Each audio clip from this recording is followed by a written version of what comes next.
कहते हैं कि आईने के उस पार एक दूसरी दुनिया छुपी होती है जो आमतौर पर कभी हमें नज़र नहीं आती, या वो हमारी नज़रों के सामने होती है लेकिन हमें उसे देख नहीं पाते। दादी कहती थी आईने की दुनिया के पीछे अतृप्त आत्माओं का घर होता है, लेकिन ये बात कितनी सच है या फिर महज बचपन में सुनी कुछ कहानियाँ हैं।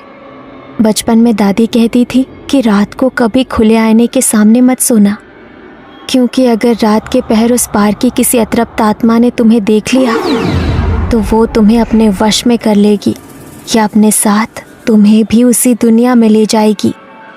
बचपन में तो मुझे दादी की ये बातें सुनकर बहुत डर लगता था, लेकिन जब बड़ी हुई तो उनकी हर बात में मुझे अंधविश्वास और बच्चों को बहलाने वाली कहानियों के सिवा और कुछ नज़र नहीं आया।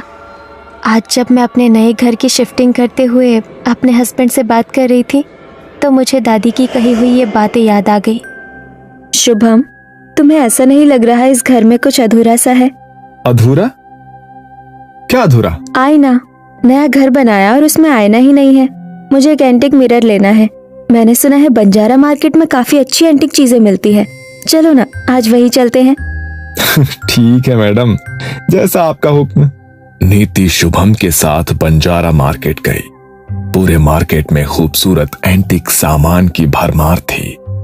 नीति ने काफी सारी दुकानों पर कई सारे आईने देखे, लेकिन जैसा आईना उसे चाहिए था वो उसे कहीं भी नहीं मिल रहा था। उफ यार, मैंने तो सुना था यहाँ पर सब कुछ बहुत ही अच्छा मिलता है, लेकिन जैसा आईना मुझे चाहिए वैसा कहीं नहीं है। नीति ने तो इतना कहा ही था कि तभी एक बंजारन अचानक उसके सामने आकर खड़ी हो गई। आईना चाहिए ना छोरी तने? हमारे साथ चल, इतना सुंदर आईना है हमारे पास। तू देख लेगी ना तो तने देखते ही पसंद आ जाएगा। अरे सोच के रही है, चल। नीति और शुभम उस बंजारन के साथ उसकी दुकान पर आए, लेकिन वहां का माहौल कुछ अलग था। दुकान के अंदर बुझी बुझी रोशनी और अगरबत्ती की एक अजीब सी गंध थी। तुम्हें कुछ अजीब सा नहीं लग रहा है यहाँ पर?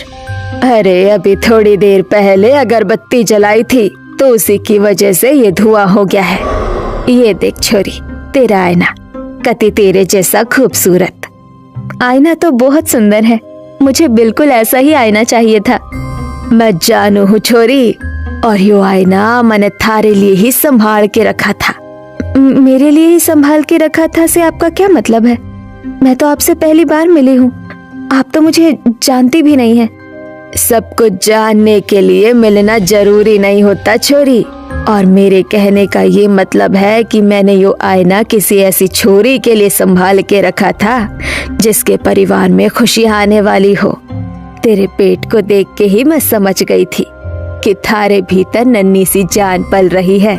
जब म्हारे को म्हारा बच्चा होने वाला था ना, तब म्हारी सास ने मने यो दिया था, और जब म्हारी बेटी को बालक होने वाला था तो मैंने यो उसे दिया था।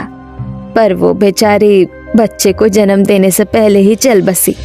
अब म्हारा तो इस दुनिया में कोई है ना, तो तू गर्व से है तो तू इसे ले जा। नहीं, मुझे नहीं चाहिए। चलो शुभम, आगे चलते हैं।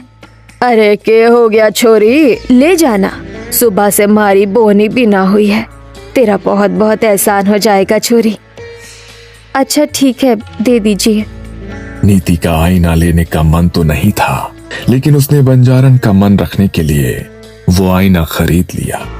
मगर उसका मन कुछ बेचैन सा हो गया। उसने बंजारा मार्केट से कुछ और शॉपिंग भी नहीं की और सीधी घर वापस आ गई। इतना बड़ा आईना मैं ऊपर कैसे लेकर जाऊंगा यार, कहीं टूट न जाए। नहीं रहने दो, तुम इसे नीचे स्टोर रूम में रख दो,